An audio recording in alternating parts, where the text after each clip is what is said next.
last day of the month. Yay! Bring on December, huh? Bring on the pain. So it is Wednesday, the 30th of November, 2016. And we have another dumb prediction today, so we'll scalp that. And a lot of other stuff going on news-wise. So exciting day to be alive. Exciting day to be a Forex trader. But you need to remind yourself in positive mantra, right? That what? Life is great, life is grand. Life is beautiful. I hope you say it every day. I do.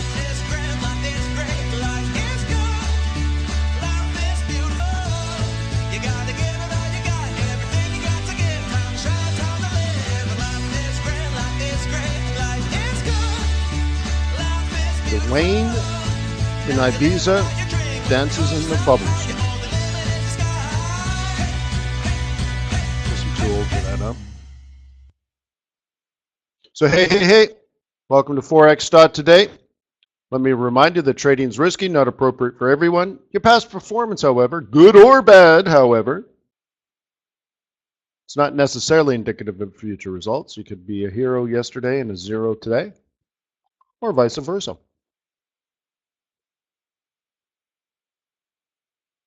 Risk is not appropriate for everyone.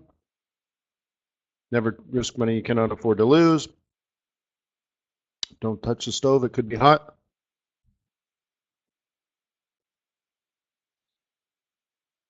My name is Wayne. I'm the Chief FX Market Strategist. Sorry, I just had to power down some food. I'm the Chief FX Market Strategist for TradersWay.com. I'm here to be your guide on this journey of excellence and success. If you work hard and you stay focused, I don't think pips are going to rain out of the sky for you, but you'll be able to build a nice little business. I think that's what you want, right? If you want to go big, then what you do is you develop a track record of success and get people to invest into you. But your trading behavior shouldn't change. You should be focused and disciplined and risk averse.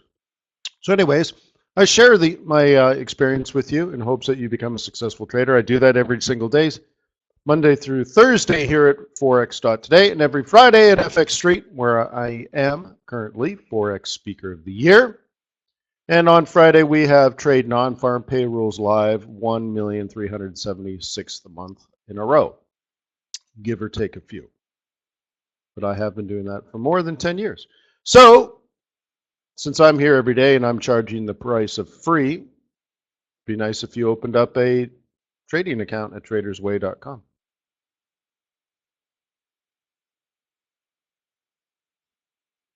Okay, what's going on? What's happened recently? 3.2 on the GDP. Whoop whoop. 2.8 on the personal consumption. Which remember, you may remind yourself that that's 70% of the U.S. economy. So 2.8 versus 2.3, that's all good in the hood. Case-Shiller up, good enough for me. Con, highest since 2007. Well, I suppose it depends on, where we were in July 2007. I can't remember. I think some people were standing on top of a mountain at the beginning of 2007. I'm the king of the world, right? And maybe by July, people were standing on the edge of the bridge, and we're so excited and confident, we decided to step down from the ledge. Doesn't necessarily mean it's rip or awesome. So anyways, but that, up is good. I'm so happy people are confident. Great. Yeah. What does the average person in America have to be so confident about? I was talking to a professional fund manager on the retail side, and he says, yeah, it's like a huge percentage of people that used to have money in the market still are not in the market. I'm like, dumbass, what? He's like, yeah, they rode it all the way down, lost their shirt when the Dow was at 7,500. Now the Dow's at 20,000 or 19,000 and change. And they still didn't buy back. Oh my God. So what do they have to be so confident about? And then this, this is looking back, 18 hours ago. Remember, I told you over the last few days to be prepared for oil to go up and down based on news and rumors. So 18 hours ago, oil prices collapse and report that Iran is unwilling to meet the Saudis' demand.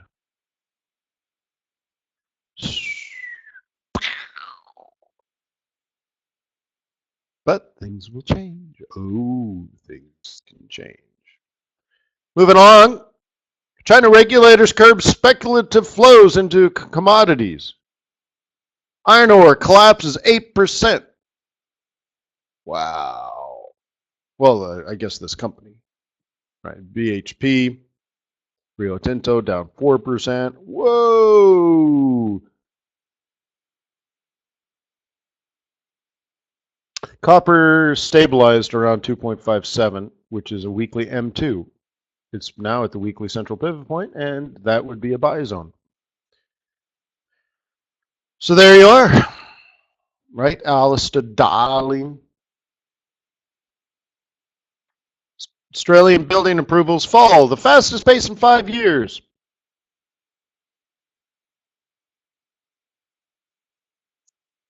All right. Which tells you what? And mortgage loans should be going down. Well, maybe they're going to cut interest rates, eh, Brew? Japan industrial production in line. It's all good. November month over month revised much stronger. Yeah, they thought it was 2.1. Oh, no. We made a small error. It's not 2.1, it's 4.5. Who do you have to bribe to get that number, huh? I mean, that's just unbelievable, right? What if your accountant or your tax attorney said something like that to you, huh? Yeah, well, we kind of made a mistake. And it happens. People make a mistake, especially on taxes in a place where it's so complicated like America. The RBNZ's semi-annual financial stability review. Remember, you were going to download this simply so that you could be the type of trader that downloads this? The system is sound, but faces risk in housing, offshore financing, and dairy. Do you have dairy risk? I can't tolerate that. I just don't have tolerance for dairy. All right, and then hey, big bank in Australia says, hey, RBA is probably going to cut 2 more times in 2017. In the first half, holy smokes. Right? Holy smokes. Let me give you an idea why that is just amazing.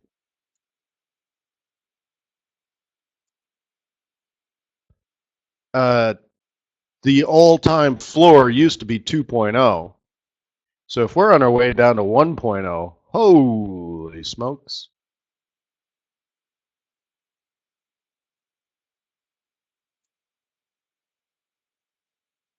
Right? I guess it's if you're going to borrow money, isn't it?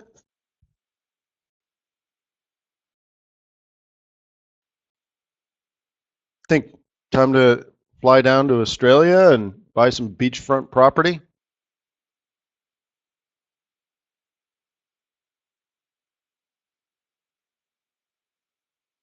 What do you think?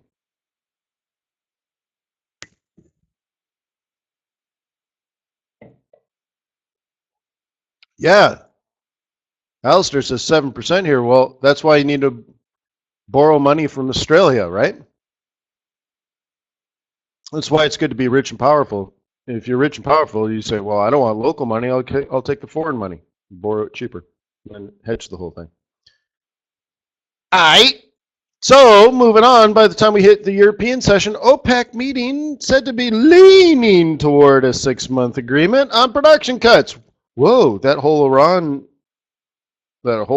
thing 6 hours before this seems to disappear. What happens to oil? Ching! Right? I came in like a wrecking ball. Yeah. So there you go. It's amazing how we can predict the future and talk about it yesterday and the day before. So just all over the place on news. Commodity currencies going everywhere, right? Remember the USD CAD yesterday we had set up? It didn't look like it was going to work, but now if you go back, it looks like it worked beautifully. I think we were selling off the weekly central yesterday. Was that correct? But so anyways, and then Germany, I went through all the news and I'm like, France, who cares? France, who cares? Portugal, who cares? Blah, blah, blah, blah, blah. So Germany, the Eurozone. Germany retail sales, 2.4. What the? But negative year over year. Okay, so could be a fluke. Unemployment rate, -5 as expected. 6.0 as expected. Eurozone CPI, a rip roaring 0.6. Oh, but core, 0.8. Now, one thing I wanted to point out, if I go back to the U.S. numbers, core was finally lower than headline, but here headline is still lower than core, which is a strange, odd twist of where we are in the world today. Core is stripping out energy prices, volatile prices, right? So like if oil went up and down, up and down, up and down, you wouldn't have a good sense of what inflation is really doing because you're trying to measure sort of like real inflation, if you will. So you strip out the oil volatility and, it should be a truer representation of core, of inflation, right? The thing you're actually trying to measure. So traditionally, when you strip out high oil prices, because usually, and I mean usually like after, 25 years or something, oil prices are usually high. In the last 10 or in the last 15 years, oil would be very high. And you're like, well, if you strip out the high oil prices and high gasoline prices, you get an idea of what inflation is, right? Without that? Well, so usually when you strip, core should be significantly less than the headline. But in our topsy-turvy world of the last year or so, right, core is higher. It's just, I don't know, it's just weird. It's weird. Anyways. And then the Bank of England Financial Stability Report. Oh, you read it too, right? Awesome. They noted that the outlook remained challenging and orderliness. Thank you, Brits. Orderliness. That's a word, right? So, anyways, yeah. So they want a clean Brexit, but smooth Brexit. Risk of sharp adjustment in fixed income markets. So they didn't say anything, but it doesn't matter. It doesn't matter. It's just what you do. You read it, and then you can tell your clients that you read it, and they're like, "What?" Yeah. And the Bank of England Financial Stability Report came out on Tuesday. It, and you just reference it, and they're like, "Oh my God, you read that? Thank God I pay you money, so I don't have to read it, right?" And then what's coming up today? ADP, another dumb prediction. Whoop, whoop, whoop. All right. Scalping opportunity, skippy scalp. Personal income. Do you think income's important to things like GDP? Yeah, because remember, we're trying to measure wages and income and earnings and how much an American saves, how much an American spends, how much debt an American takes on. And that leads to things like retail sales, durable goods, some real estate, so on and so forth, right? So if you don't have any income, you don't tend to spend very much money. And yet, you know, the consumer side of the economy is 70%. So we want income, we want spending, personal savings.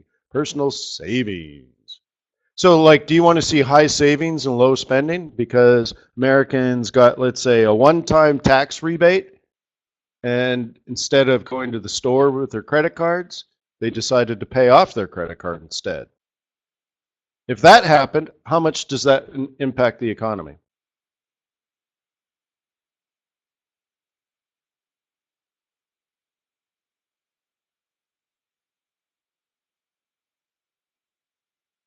What happens to the economy if they just all stuff it in their bank or pay off debt, pay down their mortgage? How much changes? If the government just gave everybody $1,000, but everybody simply pays off their mortgage by $1,000, yeah, then nothing happened.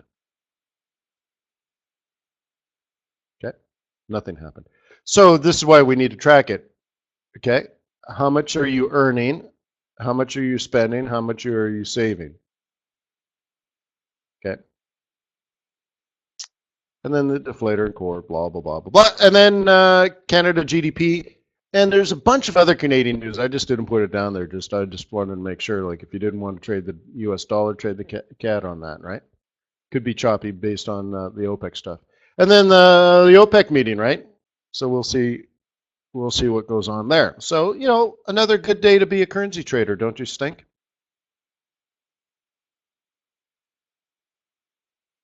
So yesterday we had a big conversation about, you know, peso, how to set up the peso, find the resistance for the peso, you know, trade plan, and if it fails, you're out. But if you're in it to win it. And that 2.6 billion, actually, I think it's more like 2.5 billion, should roll from the United States into the Mexican peso. You would think today or tomorrow, and maybe even Friday, just because Friday it's you know, the last Friday of I don't know, right? Between now and, I think we said in 72 hours from here to here, right?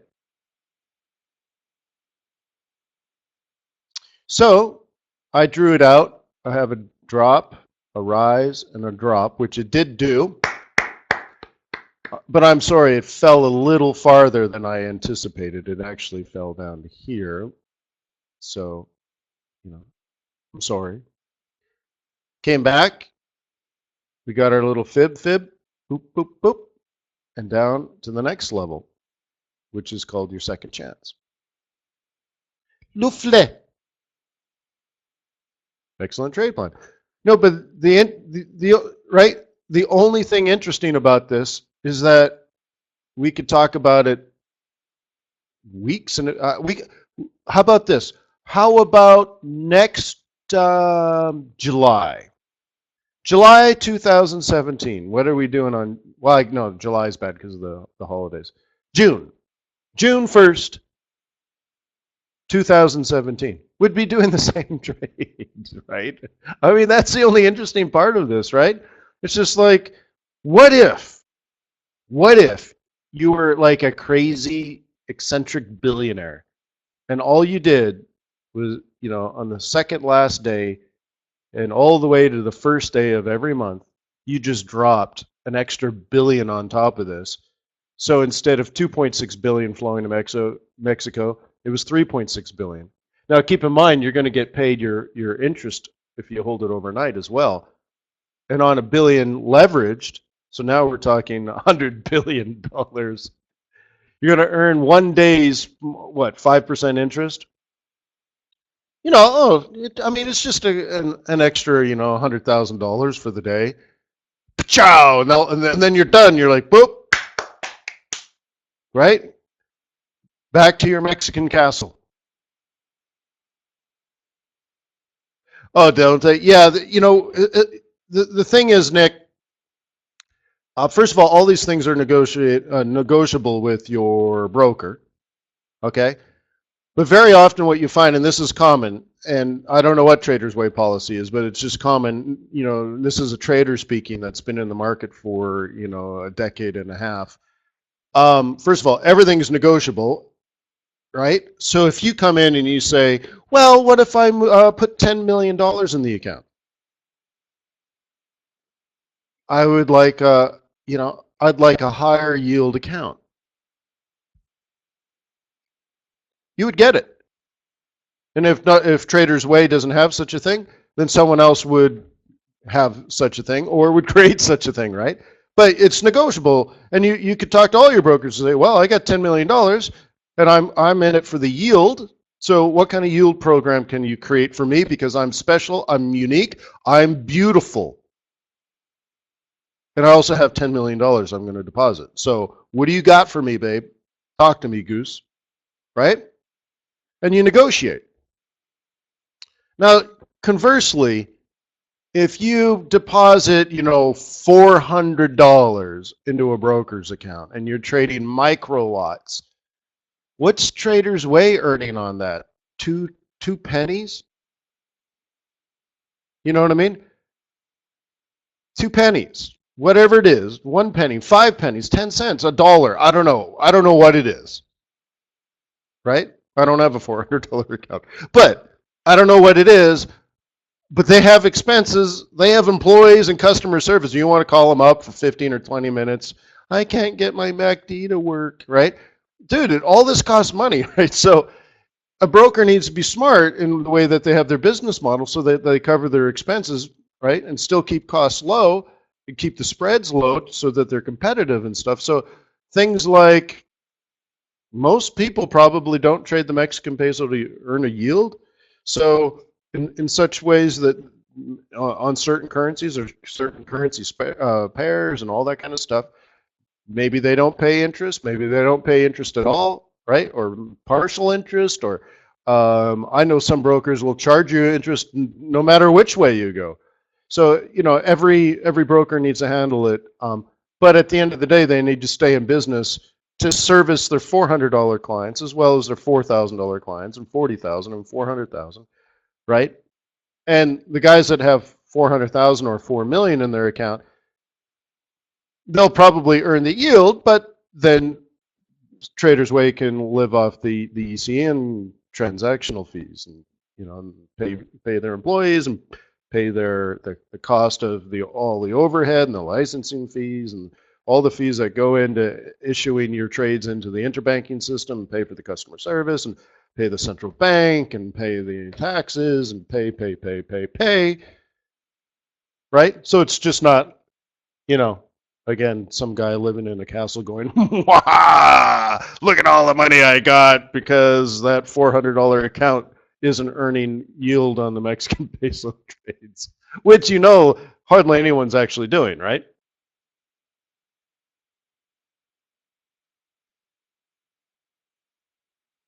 Yeah, Ryan says it's got to be tough, especially when you're a legitimate, honest broker, right?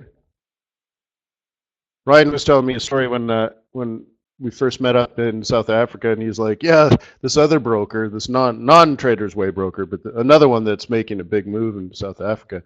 He's like, "I checked them out, and they just suck. They suck everywhere. Bunch of liar, pants on fire brokers." So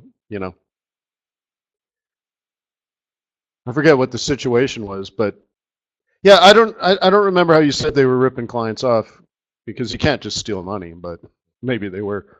But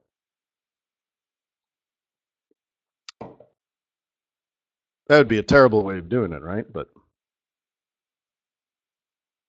do you remember that movie in the 1970s where a guy was working on the computers of a bank? He was on the tech side, and when foreign exchange transactions were coming over the wire, he would take the half a penny on the conversion. So you convert $1 billion and it would come out to 1.000 and then in 3/4 of a penny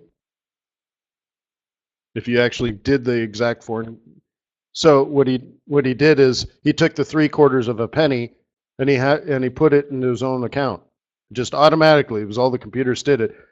And no one ever saw the difference because it came through and they're like, yep, the numbers line up, because they didn't see, because it doesn't actually print out less than a penny. So if you're going to rob a bank, that's what you do, right? You steal 3/4 of a penny at a time. Brilliant, brilliant. If it was a Superman movie, then they've ripped it off from some. It was an older movie. I forget what it was.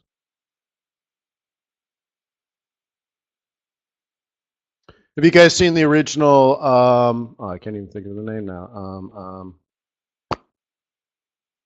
I forget it. I can't remember that. Thomas Crown Affair, the original one in the 1970s.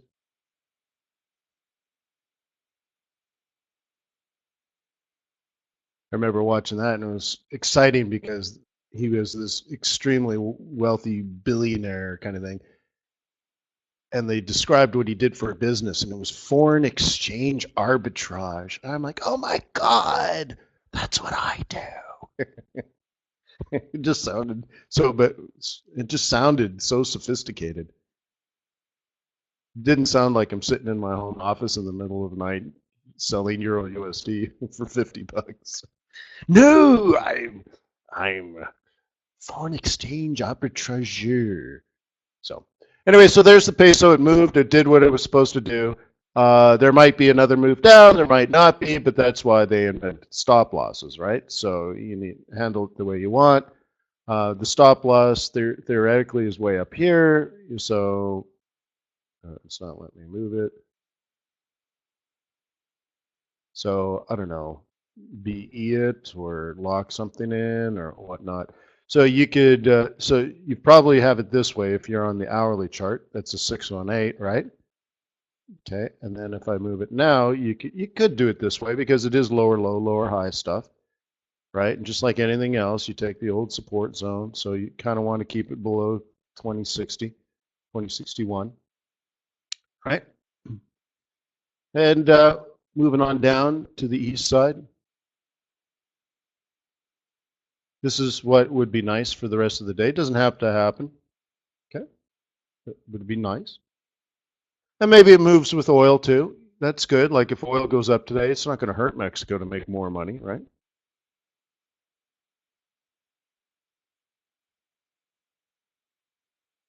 Boggs said I'd like to buy a sports car. Yeah,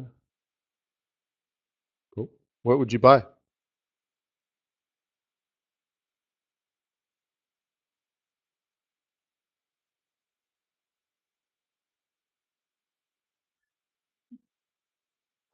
Yeah, the guy with the bank. Yeah, I don't know. I don't remember the movie, but yeah, it's funny.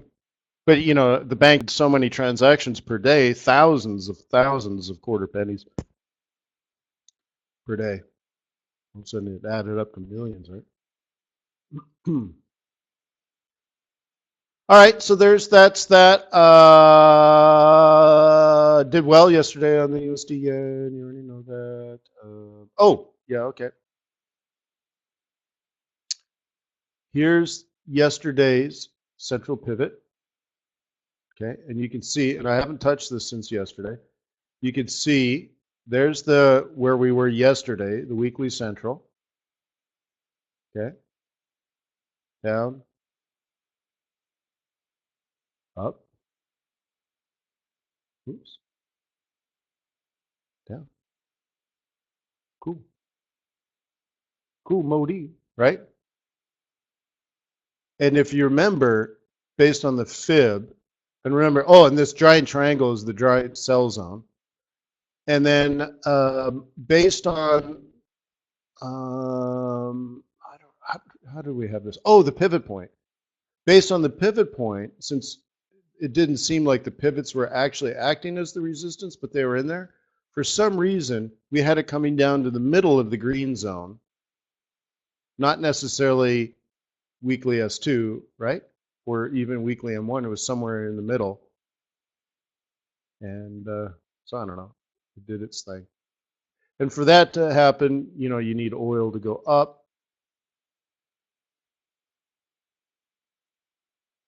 And I think we have oil going up and then down on the 4 hour. Okay. So going back last week, right, or even going all the way back to the beginning of the month, right? There's the triple bottom, higher high, higher low. I'm projecting a higher high, right?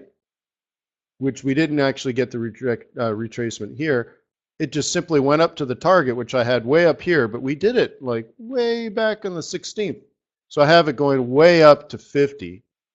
It did it actually a little sooner, right?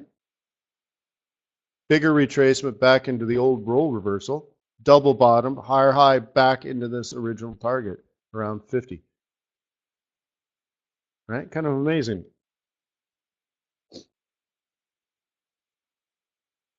I think that's kind of neat.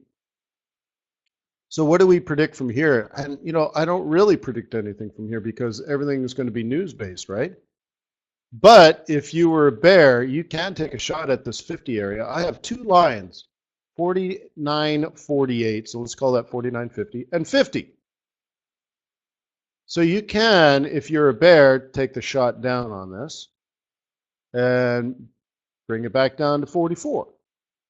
How about 44.44?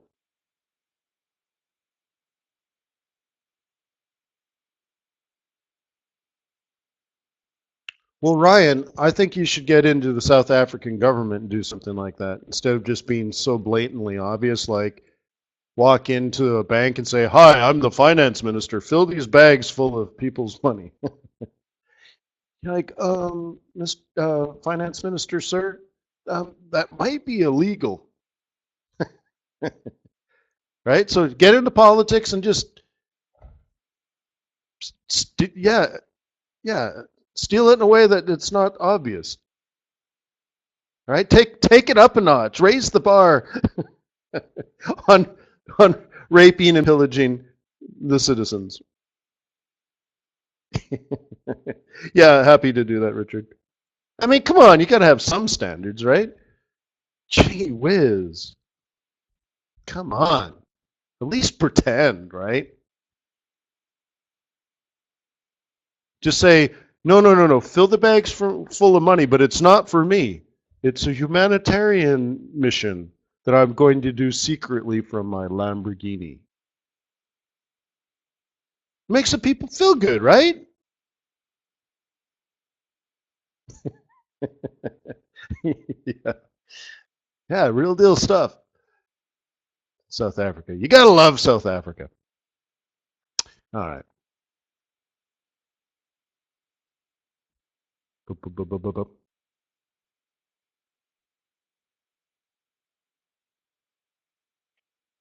Hey, have you followed up with the guy that wrote his algo?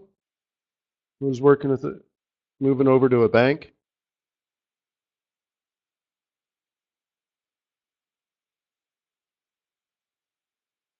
How did that go?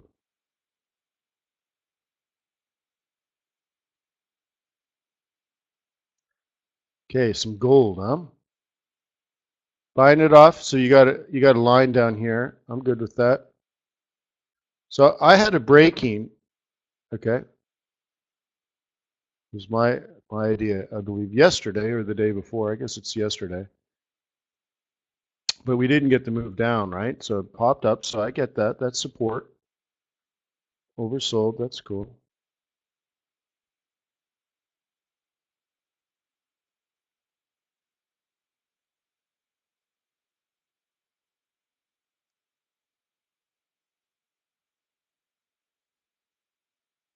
Boop, boop, boop, boop.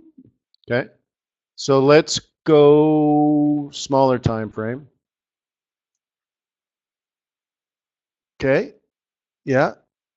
If you bought it off the line, it's the aggressive entry, which is fine. Um,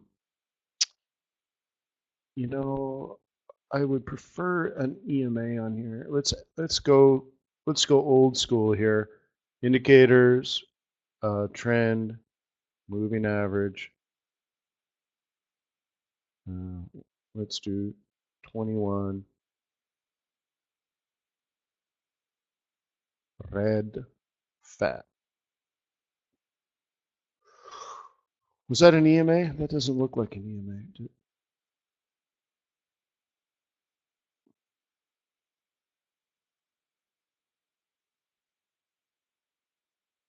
Yeah.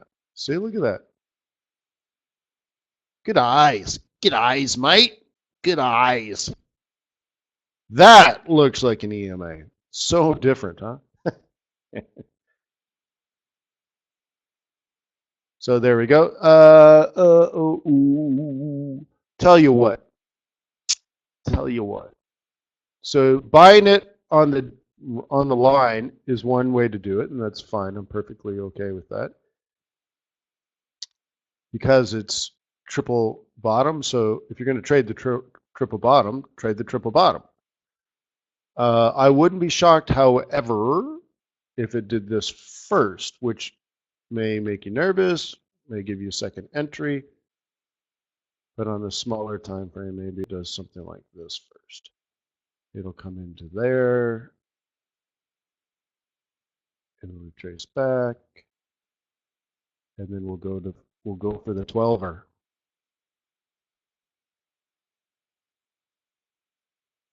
How about that for the day? Something like that?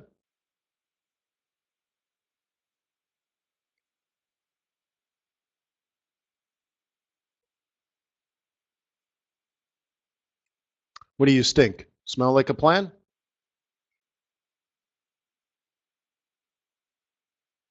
So buying it right off there, using a limit order or something, that's cool because your stop's going to be close, right? So you're only risking the dip here. Oh, where did my mouse go? ADP 216. Holy smokes, get out. 216.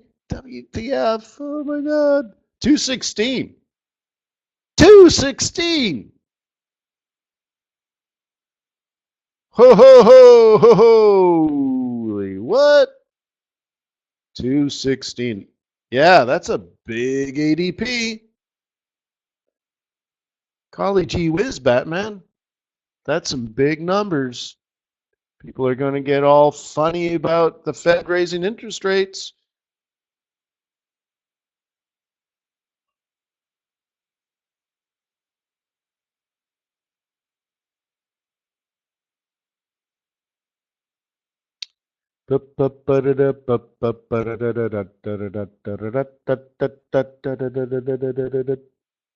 No strong reaction on the buck yet, however.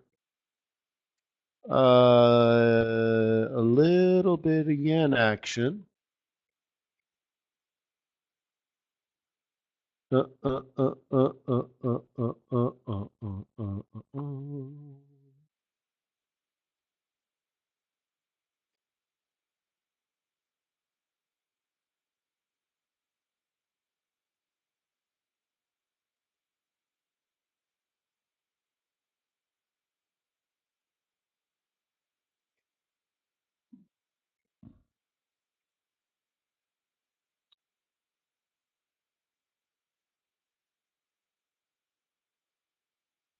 No, if they're raising interest rates.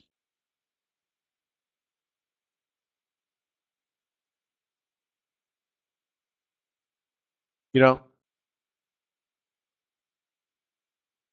cool. Just looking around. Just looking around. Oil doing its thing.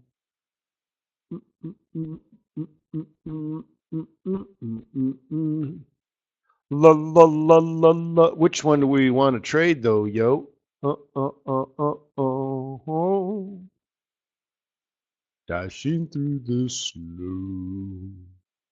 One horse open sleigh. So, is that supportive? Could be a rabbit, could be.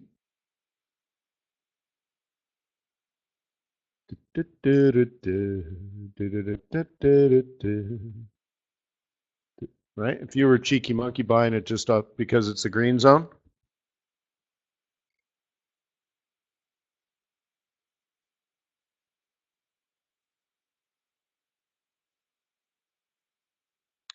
Jingle bells, Batman smells, Robin laid an egg.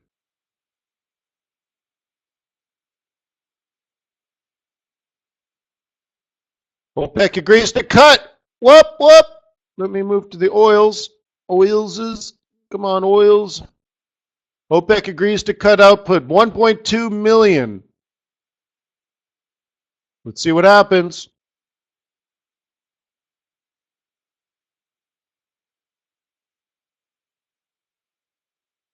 Just released. You heard it faster than everybody. 1.2 million. I believe that's what the Alberta tar sands produces per day.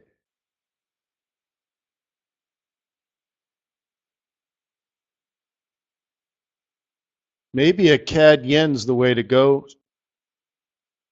Approaching 85. If you're going to do it, you need to do it soon before it's too late.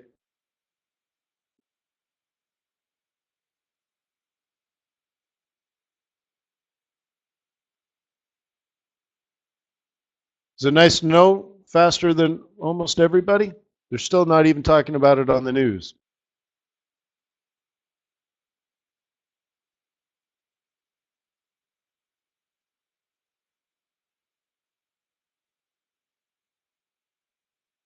They were debating 1.4, but they agreed on 1.2. 10-year Treasury, 2.30, 2.3. I'm hoping it drops down to 1.9 or 1.8 in February or March.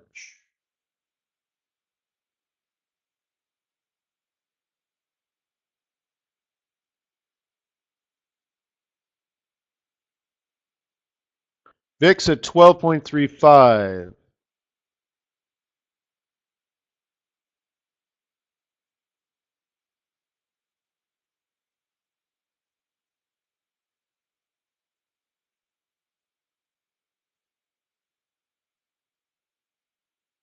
So this is a big challenge going into the pivots, huh?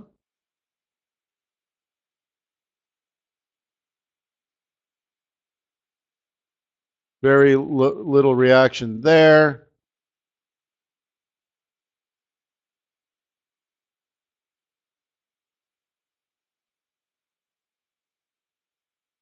Has anyone been practicing their trading with a bias? Doing things like you know when you wake up in the morning that you want to sell euro dollar and you just don't know if now's the right time, but you know what you want to do? Yeah? Because what most amateur traders do is they open their charts and they look for a trade. Oh, what is it going up today? Is it going down today? What should I do today? Tell me, charts, right? Versus booting up your computer already knowing what you intend to do. You just don't know. Yeah. Tons of waiting, of course. But like if you don't believe in the OPEC thing and you believe oil isn't going to go up long term and you do want to sell the CAD, you know, looking at the green zone on weekly pivots for USD CAD is a buy opportunity, isn't it? Or said differently, WTI here, even though we just got this OPEC news, you know, a bear is looking at this red zone salivating, right? They're like, I wonder if I'll get a shot. I wonder if I'll get a shot. Will it make a lower high? Will it make a lower high? Right?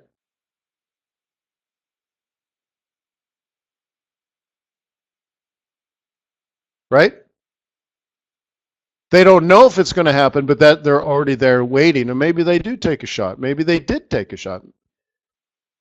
So, anyways, very little reaction. I guess people haven't heard yet.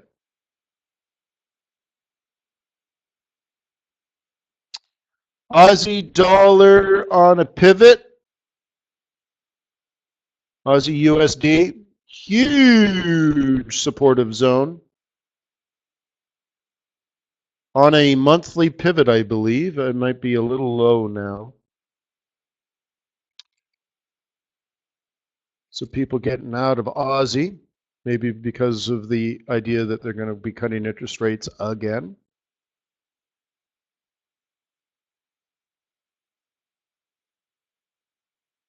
Interesting, huh? Not a giant move, and the small move is in the wrong direction. There's your Brent. I like you, Brent. I wish I could quit you.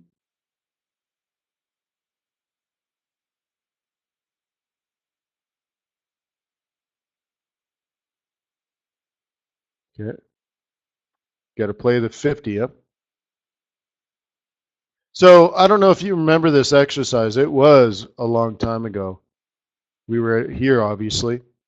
But it was teaching you how to trade with nothing except a line as an indicator and psychological levels.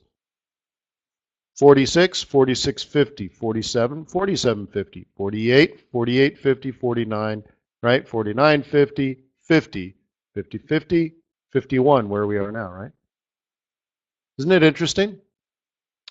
Down, up, down, up, down, up, down, up, down, up, down, up, down, up, right? Look at it. Up, up, up, up. Of course, it went all the way down, but then look.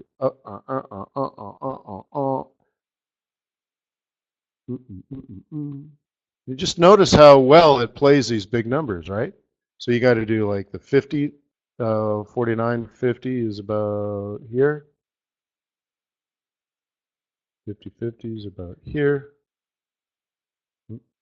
50, right? 50, 50,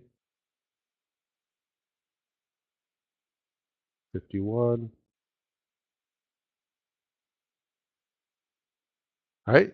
It's like you can get by in life just paying attention to psych levels, midpoint psych levels, and that's it. And a line to represent price.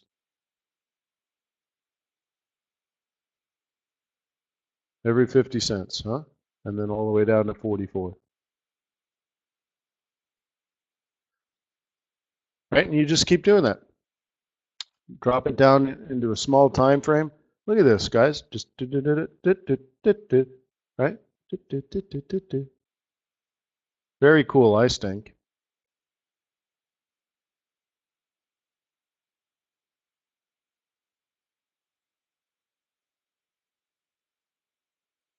Isn't that interesting? No other indicators whatsoever. I'm sure Marina still finds this too messy.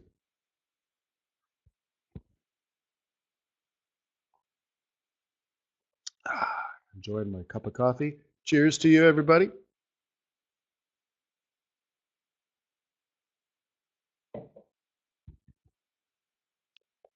Ah.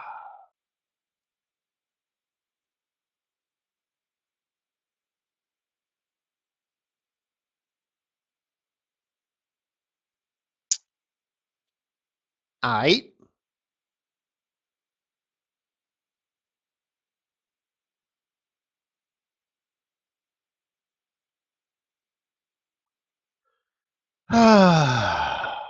Nothing happening there. USD CAD reversal zone holding. I wonder if our pivot points are more important than headline news. Because maybe the computers didn't, right? The algorithm didn't get the OPEC news. Oh, I missed this one. Oh. So if you're a bear, get ready because this ain't funny.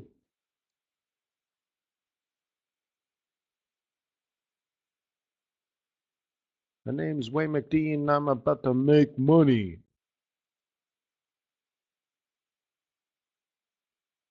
Pulled out my CAD and waved it in the sky.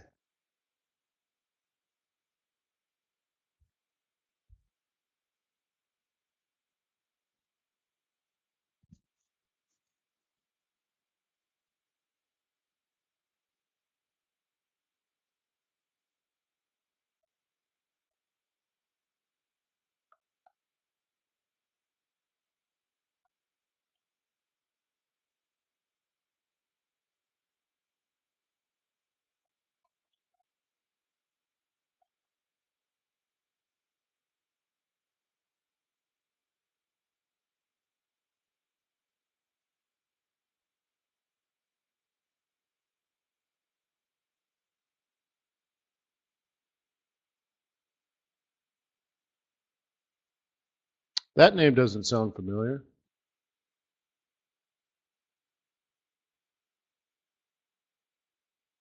What's his other name? Anyways, got some resistance there.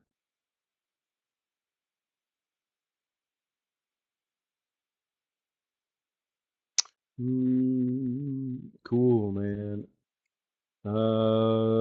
Stock market a little hesitant to make a high. I guess we're all waiting. We got a little more news coming out in a couple minutes.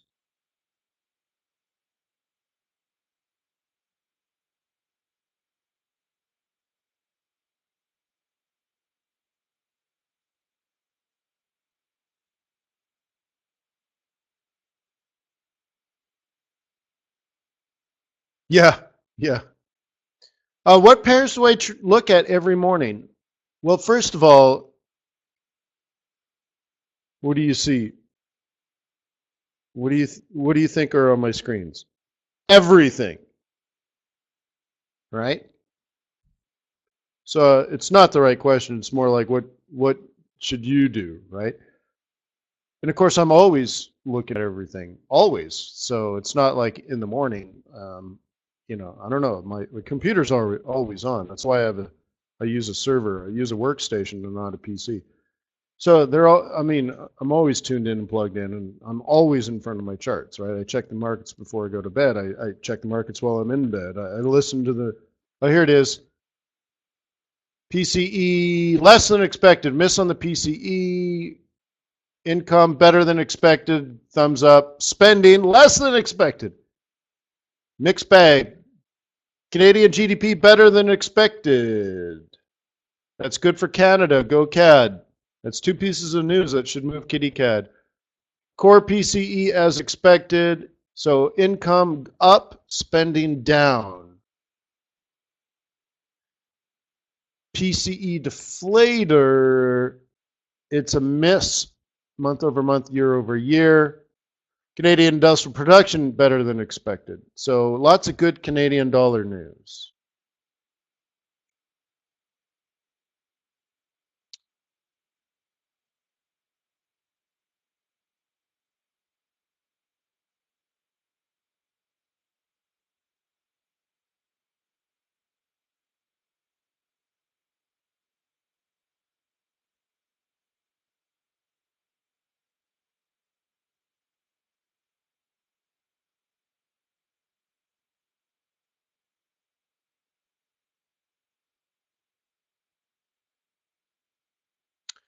Do you really want to hurt me?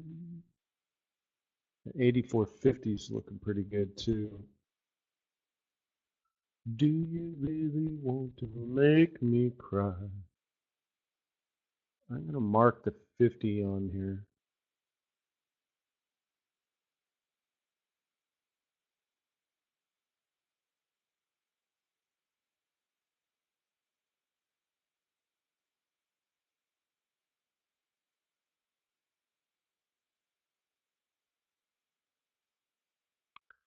Might have missed it already. I don't remember coming down to 50.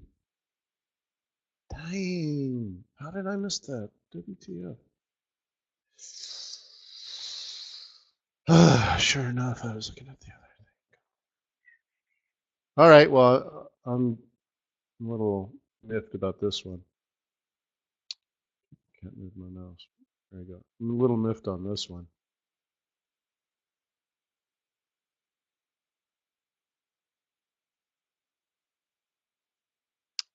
Yeah, see? 53, not 50. Yeah, it must have been snoozing or something. So consumers making more money, but they're paying off their debts. So I guess that's good on the long run, but not good on the short run. Huh?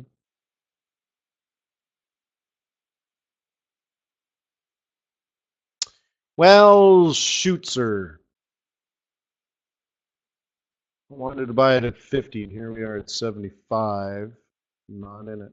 Dang.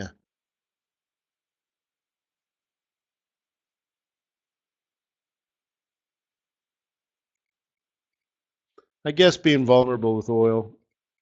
It's funny, I just don't even remember seeing this pullback. Duh. Oh, my comment from before, what you should do in the morning, look at what the dollar's doing, look at what the yen is doing. So for that, you do relative strength exercises like I did yesterday for you guys really quickly. Some of you guys use models or algorithms that do that for you, right? Indicators and stuff, but very often you have no idea how they work, so I don't know how you trust them, especially when you can just look at your charts and do it in a couple of seconds.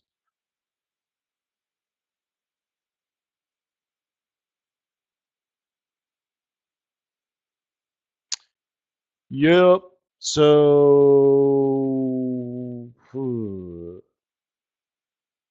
we'll see. There's a muted reaction. Be interesting if the dollar or went down now or if the yen got down now. So yen was funny because it went up yesterday, like 24 hours ago. I think we're at this price and we did quite well. And then it dropped like 150 pips and then rose 150 pips.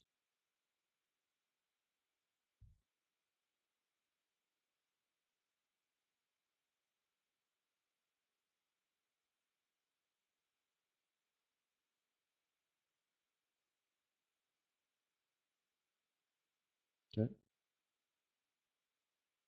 Go there. Let's go back to gold.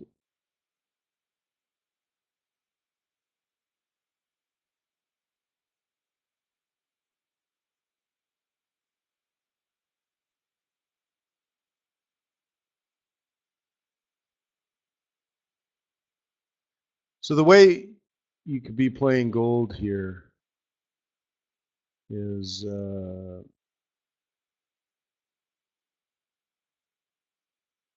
this. Okay.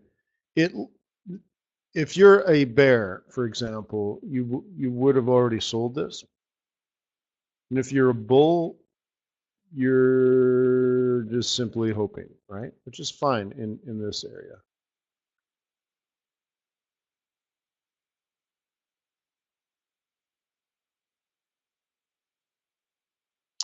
It's a bit of a hope, but if you're going to do it, you got to do it close. Okay.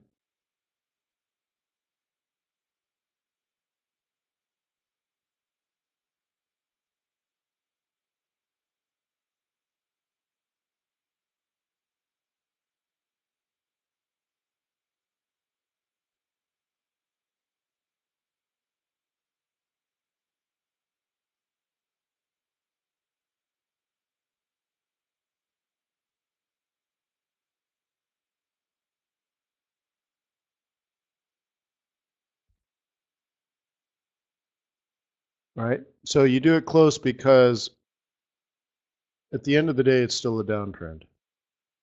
But if you buy at support as a bull, you should still be able to do well. Move your stop, right?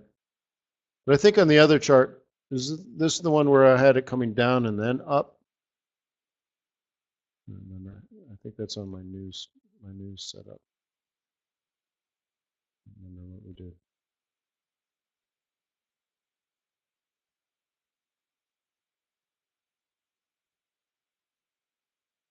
Yeah, the dollar index is an FXCM product.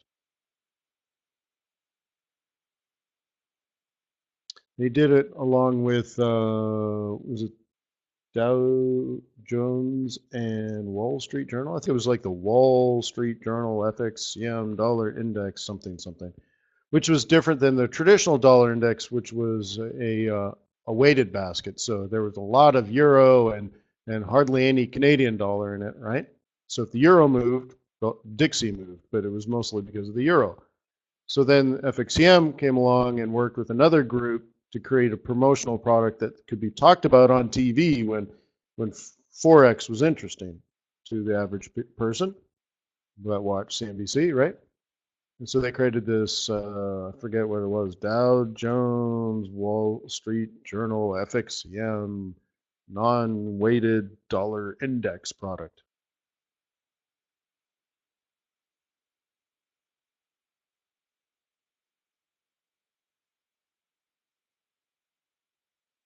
Right. Dixie would be a futures product, and there would be a difference between USDX and DXY, weighted and non-weighted.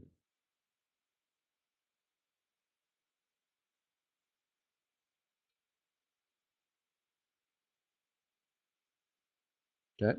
So that's why, weighted versus non-weighted.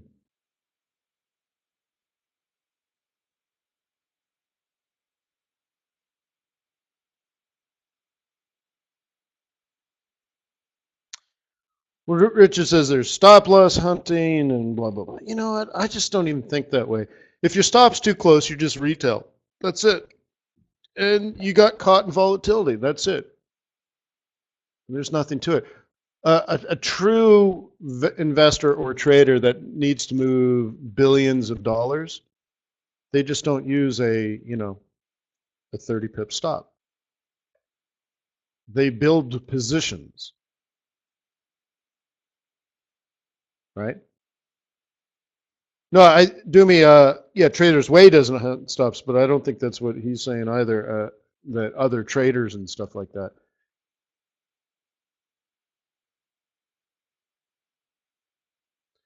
right?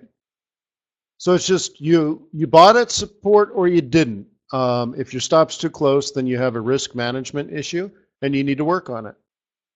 And again, if you're buying because of long-term analysis and fundamentals, then you'll do fine buying at support, but not if your stop's close, because now you face volatility risk. Okay.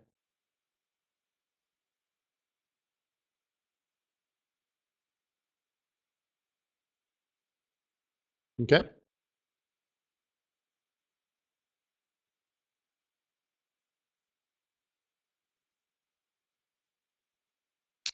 So that's kind of cool. Get ready for the pullback, right? Whoop, whoop, whoop. Pull back, buy the dip, maybe, right? Cool. Very nice. Very nice. So what else is going on? I'm just kind of looking around. S&P 500 is topping out at some resistance. I think it's also a weekly M3.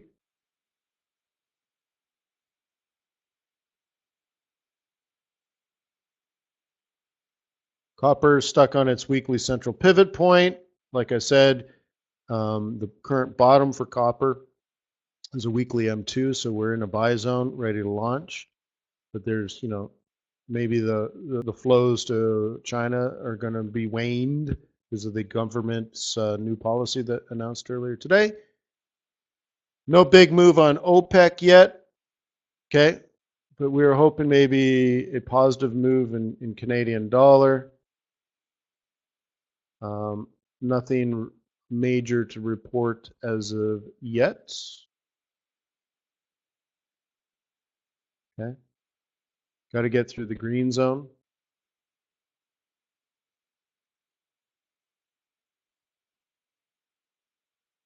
So this is the sell zone I talked about yesterday between the central and the M3. Central held, right? So therefore the target really is weekly M2, which is 133 and a quarter. It's going to get choppy in here as we get to 33 and a half. The trend is down, so why not 33, right? And then you'll see that that's a buy zone. So it would be interesting if we can get from where we are now. So yesterday we were at 35. I wonder if we can get to 33 and then stop and reverse, right? PSAR it.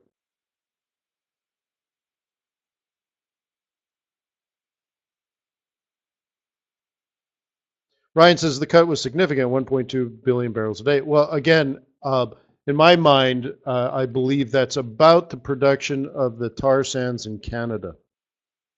So that's like taking Alberta offline.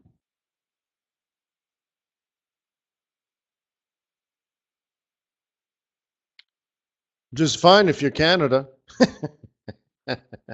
Right? But, there's an 800-pound gorilla in the OPEC meeting room, right?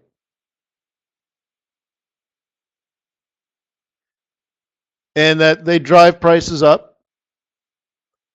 Let's say it is $65 a barrel. What's going to happen?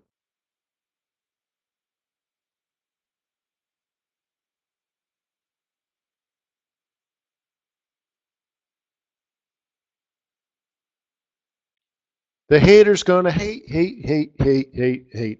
The fracker's going to frack, frack, frack, frack, frack. Right? High oil prices, shake it off, shake it off, shake it off, shake it off, shake it off. Yeah, you didn't hear that song, that Taylor Swift song? Yeah, yeah. Yeah, yeah. So oil prices go up, and the United States just fracks, and the Americans make the money and drive prices back down again. And OPEC gets screwed. But so they must be thinking this, right? Like, how high can they get prices? Can they get it to 55? Are they saying, let's just get it to 55, not 65? Right? We got to be below the frack line, but higher than we are now. And they're playing, I mean, whoa. I mean, they're playing a tightrope here, right?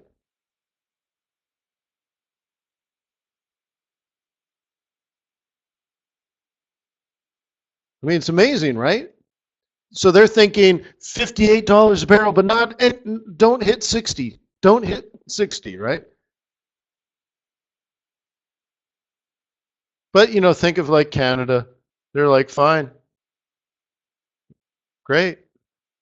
We could use another $10 a barrel. We're cool. Drive it from 45 to 55. We're good with that.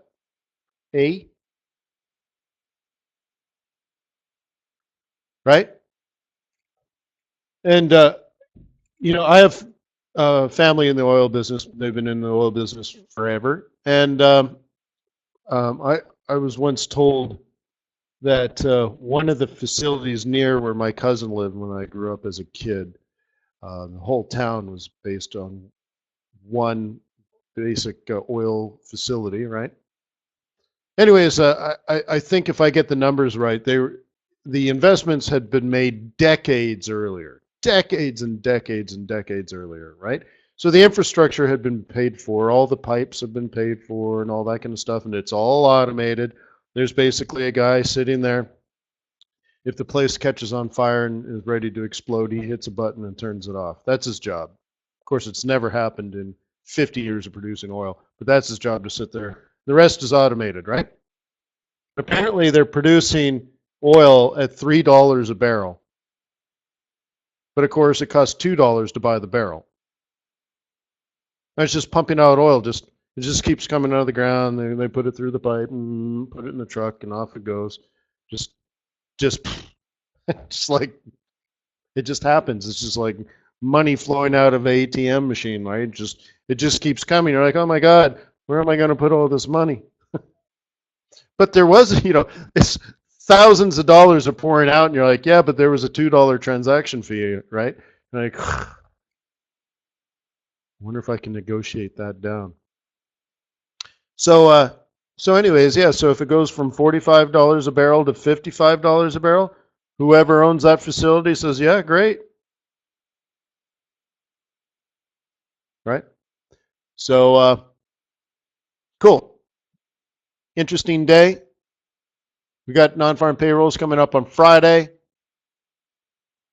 And the ADP indicates maybe if there was a correlation, which there isn't, but if you were going to try to correlate them, you'd say awesome, ripper awesome ADP, ripper awesome NFP, and Fed needs to raise interest rates. Incomes have gone up. Yeah, they're not spending it. But here's the other argument, all right? Here's the other argument as an economist, eventually, right? If you're looking at the long run, you earn more money because you got a good job. So we're near full employment, you got a good job. And maybe you've had a good job for 5 years and now you flipped over and got a better job. You make more money than you used to.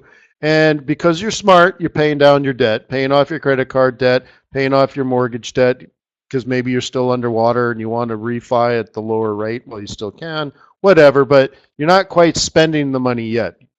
Okay, you're confident, you're making money, you got a half decent job, pay off some bad debt, but eventually your bad debt's paid off, right? And then you go out and buy a TV. Oh, and by the way, I saw on the Black Friday, Cyber Monday, whatever, a 55-inch 4K TV for $399. I thought that was a pretty good deal. Or a 70-inch 4K TV for $1,000. I'm like, I should get like 10 of them. Just use them as my screens. Dude, you have 10 4K 70-inch TVs? Like, yeah. You don't? Really? Oh my God.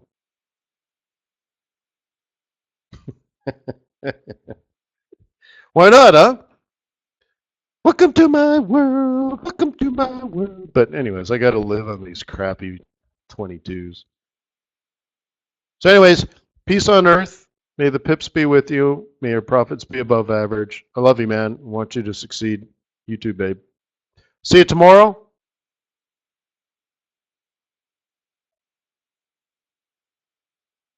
Later, Gator.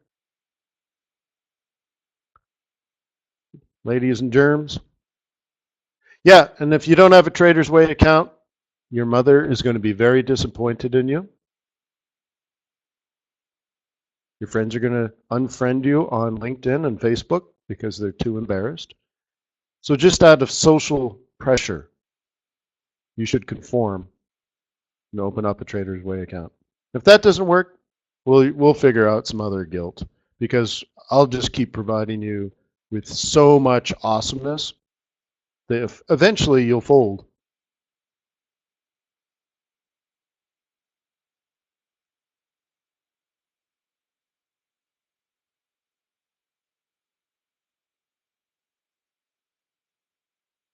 Yeah, I don't think you want a 70K 70-inch 4K TV for YouTube. Yep, I think that would be true.